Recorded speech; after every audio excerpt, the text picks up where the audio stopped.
There is no mystery about how this is going, and we all knew what the vote was going to be. We have so thoroughly self-segregated our body that Republican Senator Creighton could not accept a single Democratic amendment, not a one. We are so thoroughly self-segregated that any amendments had to come under his name or one of our other Republican colleagues' names. And it had to happen before we hit the floor. That is how segregated we are. And this bill itself acts to further the self-segregation of the state of Texas. We have a constitutional obligation to provide a system of free public schools. And yet a majority in this chamber neglects the essentials to lavish money on a tiny segment of Texans who send their kids to private school.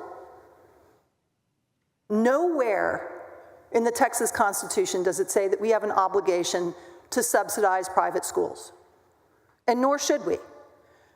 When the state is failing on so many of our constitutional obligations, we are dead last in the number of Texans with health insurance. We are dead last in access to mental health care. While 140 Texas counties don't have a private school, half of those counties also don't have a hospital. We are among the 10 worst states in criminal justice, among the 5 worst in protecting our environment. Our grid failed, even though we are the largest producer of energy in the United States, and we may run out of drinking water if we don't act decisively this session. But miraculously, our system of public education is not ranked at the bottom.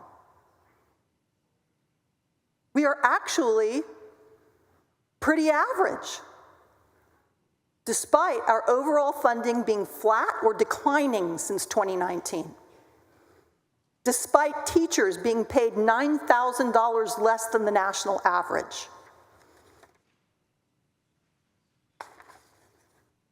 In spite of per pupil funding being $4,000 less than the national average. And don't be deceived by the creative accounting of $14,000 to $16,000 per student.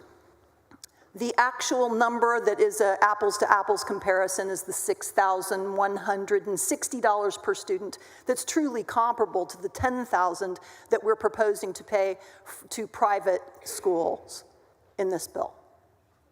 And while Senator Creighton says it's a myth that this plan takes funding out of public schools, his assertion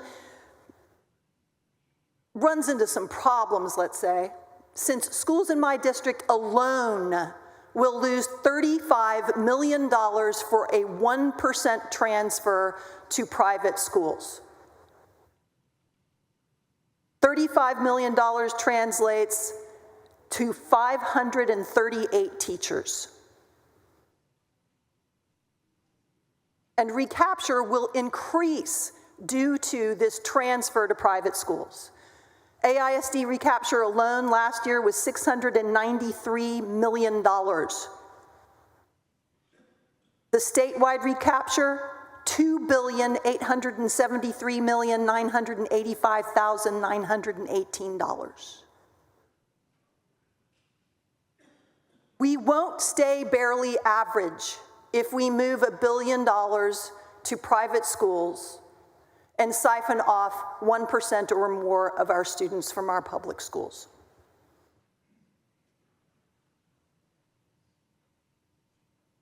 And I want to speak to the race issue, which is kind of weird for me, right? I am a white woman representing a district that is, like private schools, over 70% white. and wealthier than the average Texan.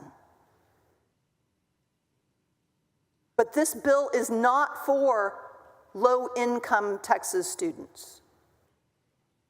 At 500% FPL, it's available to kids of engineers, economists, law professors, dentists, orthopedists, 80% of all Texans. This bill is not for kids of color. Under Senator West's questioning, Senator Creighton admitted that 70% of private school students are white.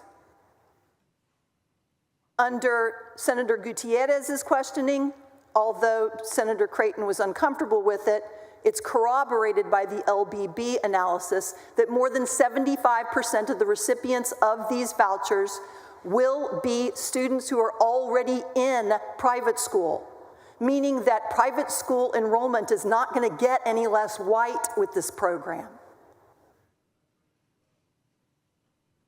I have no problem with private schools. Like I said, my constituency looks a whole lot like private school attendees, more than 70% white and wealthier than the average Texan.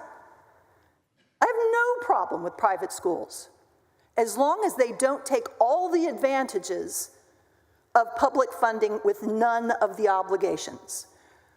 They don't have an elected school board binding them to their community.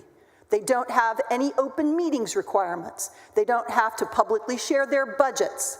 They don't have to use certified teachers. They aren't subject to state testing requirements. They can advertise to lure students away from public schools. They can lobby with their private funds, just as charter schools do now. And most of all, they don't have to educate all Texans because they are private. They can cherry pick their students from among the families that can afford tuition. They can cream. They can pick the trophy kids, the legacy kids, the kids that are most profitable. And that is their private prerogative.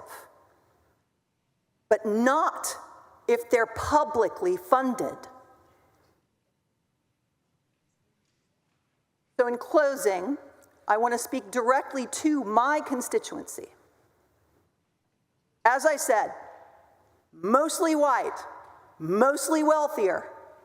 97% of my constituents who reached out to me on this bill oppose it.